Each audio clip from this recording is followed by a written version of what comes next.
so on, right? So G, C, E minor, D, G, C, E minor, D, G, C, E minor, D, G, C, E minor, C. Hey friend, how's it going? Thomas Decker here from GuitarRevolution.ca, and I'm here because I want to help you to become the best guitarist you can ever be, so you can play your guitar with passion, with confidence, with ease, with power, so you know exactly what to do next every time you're playing your guitar. So you don't get lost on your thoughts or just repeating yourself like it happened many times to all of us. And I want you to be able to express your musicality with your creativity and with power. So that's why I'm here, because I want to help you to get there, to that next level. In this video here, I'm going to be talking about chords. We all learn chords pretty much the same way, right? G. I actually learned G like this. I only play G like this with these fingers years later. Like this. What about C, D, E minor, and so on, right? These are the chords that we learn when we're first starting. And then after that, we learn, okay, power chords, G. I remember when I learned the power chords, man, that revolutionized my world, rocked my world, literally. I understood the power chords that I could play, or the bar chords. This chord here was G, but if I bring this here, it's C. If I bring this here, it's D.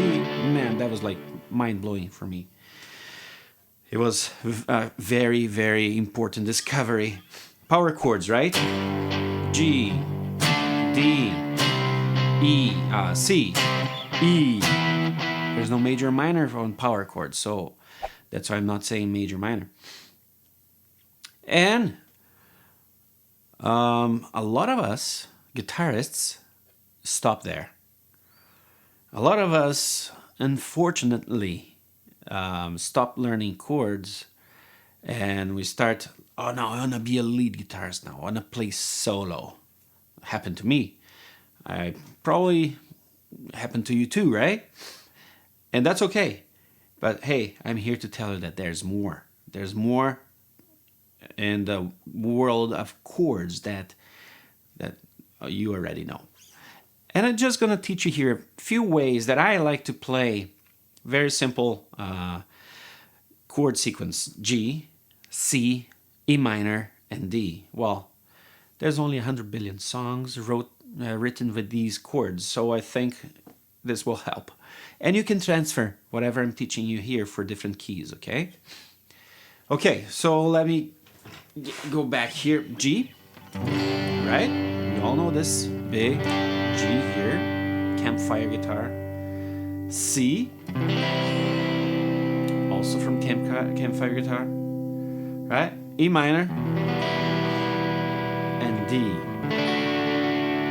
Okay, what would be your next option to play these chords? Well, G, right? D, oh sorry, G, C, E minor, and D. What would be your next option? Well, you can play G with the shape of A. You can play C in the shape of E. E minor right here. Right, shape of A, A minor. And D major right here, shape of E. Well, and this is all good, all works, right? But what happens is when you are in a band formation, when you are playing in a group that you're not the only instrument there, a lot of times you're going to be clashing the frequencies that you'll be using in your instrument with the piano, with the acoustic guitar, with the other electric guitar, with the bass. and keyboards, and that might get a little muddy. And one thing that us as guitarists we need to understand is that we don't need to be the center. Okay, we don't need to be the driving force constantly in a band. I know you probably fell in love with guitar because you heard the sound of guitar in an awesome song, and that was the driving force in that song. But the reality is, not every song, actually, big part of the songs, the driving force is not on electric guitar, right? There are moments that the electric will shine and cut through, and that's awesome. But meanwhile, when the electric guitar is not there, there are many other things we can do. So I'm gonna show you here the ways that I like to play these 4 chords. For example, G, instead of playing G here or here or here, I usually play using finger 1 on the 5th fret and D string, finger 3 on G string, fret 7, and finger 4 right here on fret 8 on the B string. So it's pretty much a power chord. If I do a bar here, I can do like, this will be like a D9, okay? Well, if I do switch my fingers around here, you're gonna see that this is the shape of D. But I just transferring all the way to the 5th fret here. But I prefer, just for convenience or laziness, I just play G like this.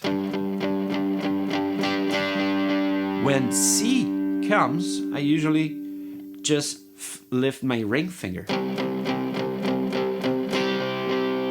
Okay, so G, C, E minor, I bring back my finger 3 there on my ring finger, and I double up on that fret with my finger 2 on the A string. This chord technically is an E minor 7. Here's E, here's the G, is minor 3rd. This will be the 7th D, and this is again the octave of this. Okay? But that sounds very minor, right? Like a minor E minor. So G, C, E minor, put the 2 fingers there. See how this note here sounds like, oh yeah, that's an E minor. And for D, I just bring my pinky underneath my ring finger, and I raise my finger 1 to the A string. So G, okay, C, E minor, and then D. Now let me. So again, G, C, E minor, D. Sounds very good, right?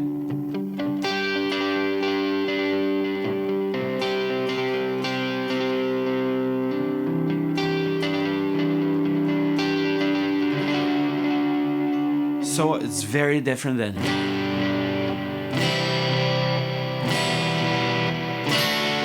sounds way more like a guitar line, right?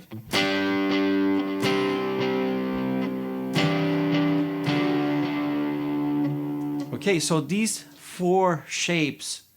Here I have my 1, G is my 1. Here I have my C, that is my 4. Here I have my E minor, that is my 6. And here I have my D, that is my 5. Right? If you have a song that starts on the key of A, you just bring everything 1 fret up. Sorry, 1 whole tone up, 2 frets up. A,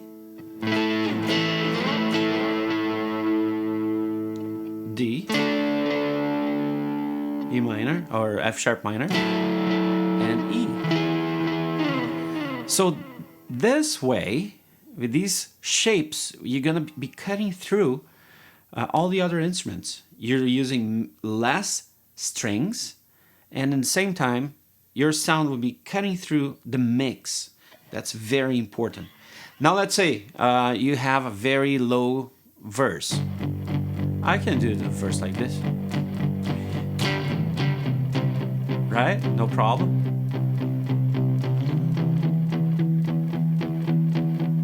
Let's say next verse is a little brighter, a little upbeat. You can play these shapes here. You're gonna say, oh, it's not heavy. No, it's not heavy, but you're gonna have all the other instruments that will add to this, right? Let's say you wanna make even brighter.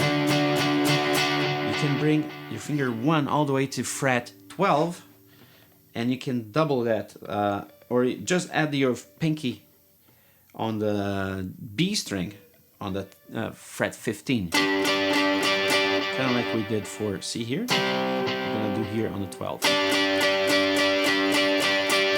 Okay. This is your G. This is your C. With your finger 3. So what I did here, from these 3, I added my middle finger here on the B string, fret 13, and my ring finger on fret 14. Okay, so, and then C, E minor, I just take my middle finger out, E minor, and D. So again, that will be opening up, let's say in the chorus, that is like, you're gonna explode the chorus. You just put a little bit of a drive, a delay, and there you have it. G, C,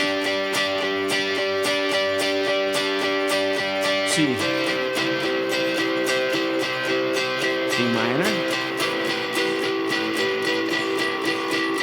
D, and so on, right? So G, C, E minor, D, G, C, E minor, D, G, C, E minor, D, G, C, E minor, C.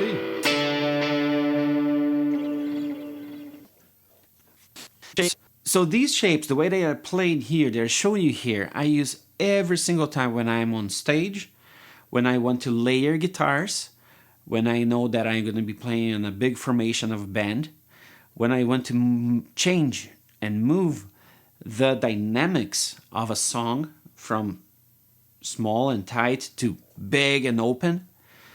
And I'm literally saying here, I use every single time. Every single time. And this is just like one little element that I'm showing you here of how you can use different shapes of chords so you can have this effect, right? So go ahead, try to implement this, practice this, these formations here.